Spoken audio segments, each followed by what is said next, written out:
días, queridos televidentes. Bienvenidos un día más a su programa matutino, UNICE Informa.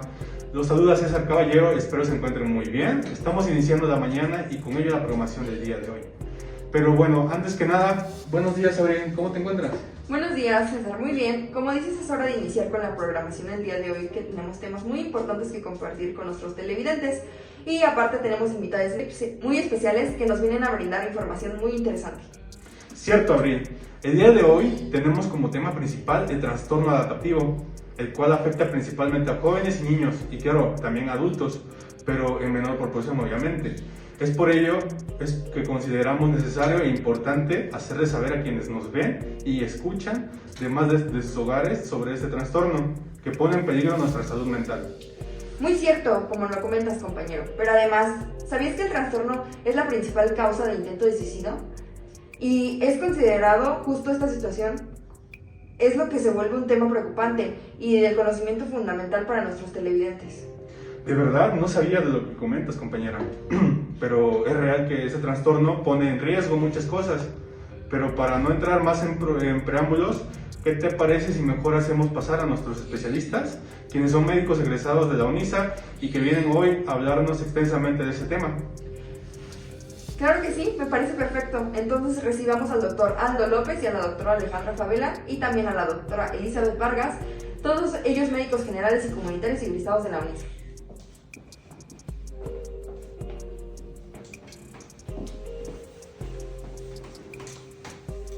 Y bienvenidos, doctores, ¿cómo están? Espero estén muy bien. El día de hoy les agradecemos que estén en este programa, en UNICE Informa. El día de hoy vamos a hablar del trastorno adaptativo y espero que nos puedan responder algunas preguntas que tenemos preparadas para ustedes. Muchas gracias por la invitación, estamos contentos de poder estar aquí con ustedes y poder aportar nuestro granito de arena a la población. Para que así esté informada y ante cualquier dato de alarma esté relacionado con este trastorno, del que hablaremos en un momento, pues busquen ayuda, ¿no? Con un profesional y se pueda realizar un diagnóstico, se le dé un tratamiento, sea enviado a un servicio médico con la finalidad de prevenir complicaciones o la pérdida de la vida. Y por supuesto, ¿no? Poder iniciar. Ya hoy estamos aquí con ustedes para aclarar dudas, comentarios, cualquier situación que intervenga. Doctora Alejandra, primero que nada, ¿nos podría decir un poco qué es el trastorno adaptativo? Pues mira, los trastornos adaptativos se pueden definir como los estados de malestar subjetivos acompañados de alteraciones emocionales que suelen interferir con las relaciones sociales y que aparecen en un periodo de adaptación a un cambio biológico significativo o a un acontecimiento vital estresante. Es decir, la aparición de estos suelen depender de diferentes síntomas y de la existencia previa de un evento estresante de tipo agudo o de alguna situación vital traumática sostenida. Entonces, ¿ese trastorno se desarrolla por una situación estresante o traumática como un accidente, la pérdida de un familiar o inclusive la pérdida de trabajo, verdad? Y entonces, ¿existe algún tipo de importante determinado o se tome en cuenta desde la aparición de este factor estresante para desarrollar la enfermedad o de eso no depende? Por supuesto, como bien lo comentas, los ejemplos que nos acabas de dar como factores estresantes son los correctos. Y de hecho, pues podríamos agregar muchos más, pues que son parte de nuestra vida cotidiana, como pues también lo es el divorcio, la separación familiar y los problemas laborales. Y bueno, es también importante mencionarles que pues estos factores se suelen clasificar en recurrentes o continuos y pues efectivamente, para que podamos asociar estos factores con la probabilidad de un desarrollo del trastorno adaptativo, se dice que los síntomas debieron haberse iniciado a los 3 meses posteriores a la presencia de este factor o bien que no persista más allá de los 6 meses de la presencia del mismo. Ah, ok. Entonces estos son datos que uno puede tener presentes porque puede estar propenso a desarrollar este trastorno y pues el saber cómo pues se puede ayudar a que uno busque ayuda a tiempo, ¿no? Entonces, ya que mencionan lo relacionado a los síntomas que pueden presentar, ¿nos podrían indicar, doctor Aldo, cuáles son? Y para nuestro público que esté informado, por favor. Claro que sí, ya que de ello depende que como personas nos demos cuenta que algo está mal. Dentro de los principales síntomas tenemos, primero, que existe un malestar intenso desproporcionado a la gravedad del factor estresante. Esto va a estar acompañado de humor depresivo o que todo el tiempo estemos sin ganas de hacer nada, que presentemos ansiedad, preocupación, sentimientos de incapacidad y en caso de adolescentes, niños, cambios de conducta, principalmente a lo que llamamos mala conducta e inclusive, ¿no? Estados regresivos, como que vuelven a orinarse en la cama, si ve que su hijo vuelve a orinarse en la cama por las noches, ya está grande, aunado a una limitación de actividades diarias, ¿no? Por lo mismo de los estados depresivos y un deterioro en las relaciones sociales, ¿no? Que ya no se lleve bien con sus amiguitos, con sus tíos, familiares, o en dado caso, pues los aspectos laborales. De acuerdo con lo que nos acaban de decir el doctor, podemos decir que es un trastorno bastante complejo. Y bueno, doctora Alejandra, aparte de la presencia de un factor estresante o traumático, ¿cuáles serían los factores de riesgo para una persona que pueda presentar este trastorno? Pues podemos decir que existen diferentes factores para que se pueda detonar este trastorno. Principalmente tienen que ver con el ambiente o con el entorno en el que se desarrolla la persona. Y tiene que ver con acontecimientos desfavorables desde el hecho de las situaciones económicas y laborales en las que viven, incluso que se encuentren en una situación de pobreza. También tiene que ver con el afrontamiento con un diagnóstico, principalmente a las personas que son diagnosticadas con enfermedades graves como el cáncer, pueden tener un afrontamiento diferente y esto claro tiene que ver con cómo se desarrolla cada persona. Igualmente tiene que ver con los trastornos mentales o psiquiátricos. Si anteriormente se padece, por ejemplo, como ansiedad o depresión, puede detonar más adelante un trastorno adaptativo posteriormente. Para esto se necesita mucho lo que es la carga genética, incluso los factores sociofamiliares, y también el apoyo familiar juega un papel importante, ya que a veces no se desarrollan habilidades importantes para poder tener o afrontar estos acontecimientos estresantes. Bueno, pues la verdad es que esto está siendo muy interesante y espero que a quienes nos escuchan les esté sirviendo la información y que continúen con nosotros. Y vamos a un corte y regresamos para continuar con las preguntas que les vamos a seguir realizando a nuestros expertos. Yo soy Elizabeth, hace 3 meses perdí a mi hija en un accidente. No he podido superarlo, eso me causa enojo, depresión, no puedo más con esto. Dejé de ir a trabajar, no veo a mi familia porque ellos no me entienden. Ya no sé qué más hacer. ¿Me podrían decir, por favor? Hemos regresado para continuar con el tema del día de hoy, el cual es trastornos adaptativos. Para quienes nos acaban de televisar, los invitamos a que se queden con nosotros. Y bueno, para dar continuidad a nuestro noticiero, doctora Elizabeth, dígame, ¿existe alguna clasificación para este tipo de trastorno? Por supuesto, hay maneras de clasificar a los trastornos adaptativos en subtipos, dependiendo la forma clínica, es decir, la sintomatología que presenta la persona. Y bueno, esto nosotros lo hacemos de acuerdo a la clasificación internacional de enfermedades en su 10ª edición. Dentro de ella, pues nos dice que existen 7 subtipos, los cuales son 1. La reacción depresiva breve. Aquí los síntomas afectivos no exceden su duración de un mes. Existe la reacción depresiva prolongada, en la cual se define como este estado progresivo moderado que surge debido a obviamente, como ya vimos, un factor estresante o una situación estresante que se prolonga y cuya duración no excede los 2 años de la presencia de estos síntomas. En tercer punto, pues tenemos la reacción mixta de ansiedad y depresión. Aquí vamos a ver que existe una combinación de síntomas de trastorno de ansiedad, así como del de depresión, pero no satisface las pautas para diagnosticarlos dentro de un trastorno mixto de ansiedad o de algún otro tipo de trastorno mixto de ansiedad y depresión. Existe un cuarto que llevamos con predominio de alteraciones de otras emociones. Aquí existen, además de los síntomas de depresión y ansiedad, existen otros síntomas como la preocupación, la tensión y la ira. En esta clasificación entran lo que conocemos como cuadros de conducta regresivas en la infancia, que era lo que nos comentaba el doctor, en donde pues vemos que puede haber regresiones y los niños o adolescentes pueden volver a orinar por las noches en la cama, ¿sale? Existe otra quinta clasificación que llamamos otros trastornos de adaptación especificados. Aquí hace referencia a que exista mala adaptación, pero que no podemos clasificar la sintomatología dentro de los subtipos que ya mencionamos. Y serían todas nuestras clasificaciones. Vaya, pues entonces podríamos decir que no es tan simple dar un diagnóstico de manera rápida, ¿no? Porque pues se requiere conocer adecuadamente después de todos los síntomas para poder dar uno certero y una adecuada clasificación del dónde está el paciente. Entonces, en relación a México, no sé si nos podrían decir qué tan común es que se puedan presentar este tipo de trastornos y doctor Aldo, ¿no lo podría explicar, por favor? Se sabe que en México no hay mucha evidencia de la presencia de los trastornos adaptativos.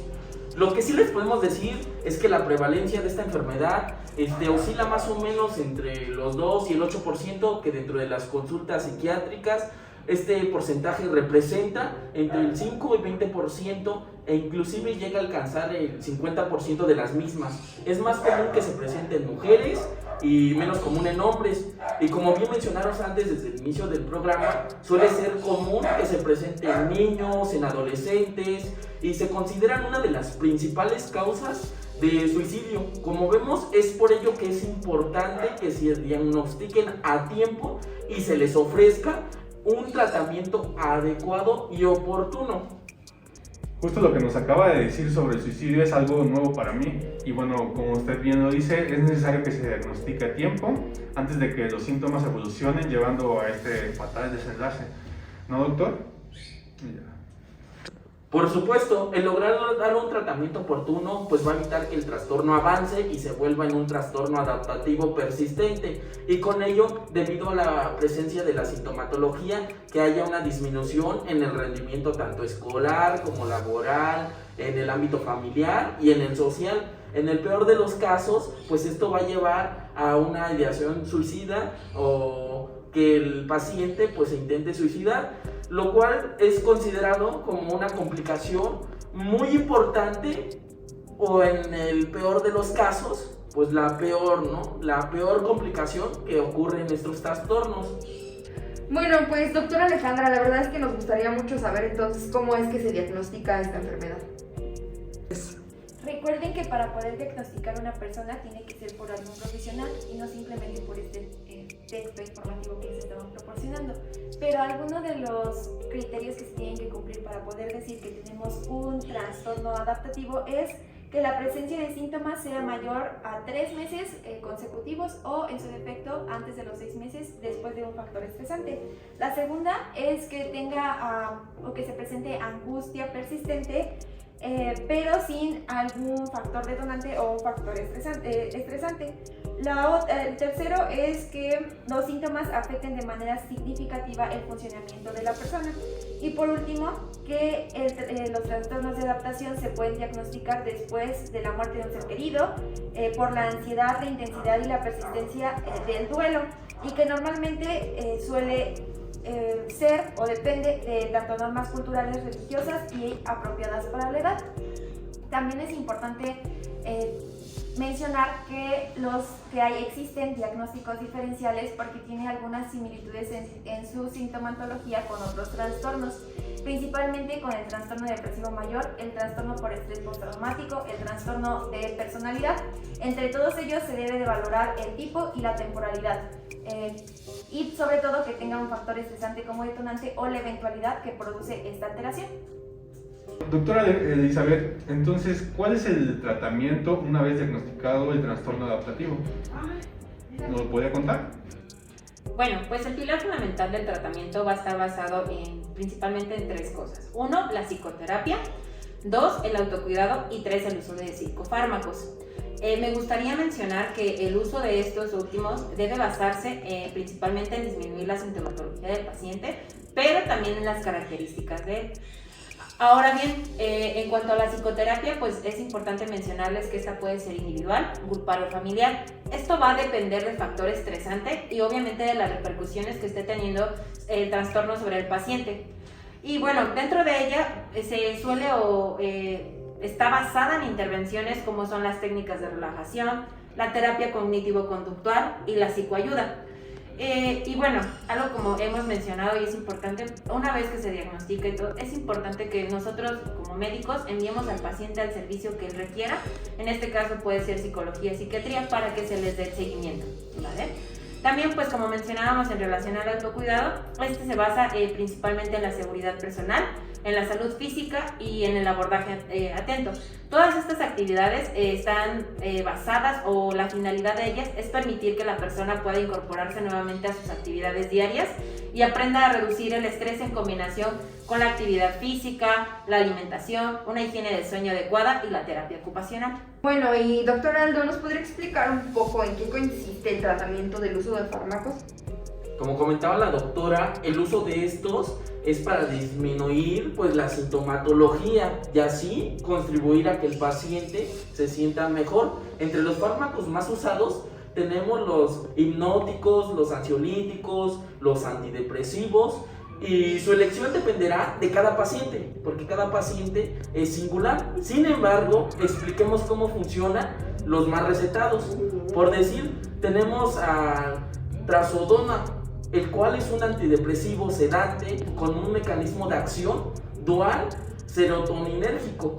Tenemos también a la tefoxina, el cual es un ansiolítico y actúa potencializando la función de los receptores GABA directo y un mecanismo indirecto de los receptores periféricos benzodiazepínicos. Tenemos también a fluoxetina, que es un antidepresivo que, al igual que los anteriores, va a incrementar los niveles de serotonina al bloquear de una manera muy específica su recaptación en la membrana de la neurona. Bueno, doctores, yo creo que la información que hoy nos han proporcionado es de mucha ayuda para quienes nos ven y quienes nos escuchan. Me gustaría que alguno de ustedes cerrara con la importancia del pilar de tratamiento que nos explicaron y podamos concluir con este tema. ¿Les parece? Por supuesto, para quienes nos siguen sintonizando en este programa, recordemos que esta enfermedad se puede combinar el tratamiento farmacológico, como ya se lo mencionó el compañero, y el no farmacológico, que son las terapias conductuales. Está diseñado con la finalidad de mejorar el bienestar del paciente y de buscar a la ayuda de un profesional. ¿Para qué? Para que podamos omitir o mitigar el riesgo de suicidio, que la persona recupere su funcionalidad en tanto su vida laboral, profesional, laboral y social, y de esta manera diagnosticarlo de manera correcta y oportuna. Bueno, pues más que nada nosotros les queremos agradecer esta mañana que han estado aquí con nosotros y que pues nos hayan hablado de este tema tan interesante y que nos hayan aclarado algunas dudas que teníamos al respecto y que hayan apoyado a nuestros televidentes para saber un poco más del tema. Muchas gracias. No, pues gracias a ustedes, Abril, César, ya quienes nos ven, ¿no? Y nos escuchan. Esperemos que esta información les haya servido y que puedan acudir en caso de tener alguno de los síntomas antes mencionados. Queridos televidentes, les agradecemos que hayan estado una vez más en su noticiero UNICE Informa. Espero que les haya gustado la programación del día de hoy. Y pues recuerden, si identificaron o creen que puedan estar cursando algún tipo de trastorno adaptativo, no duden en buscar ayuda profesional. Nos vemos mañana aquí en UNICE Informa. Los esperamos en una emisión más de UNICE Informa, de lunes a viernes de 3 a 5 de la tarde, por la misma sintonía.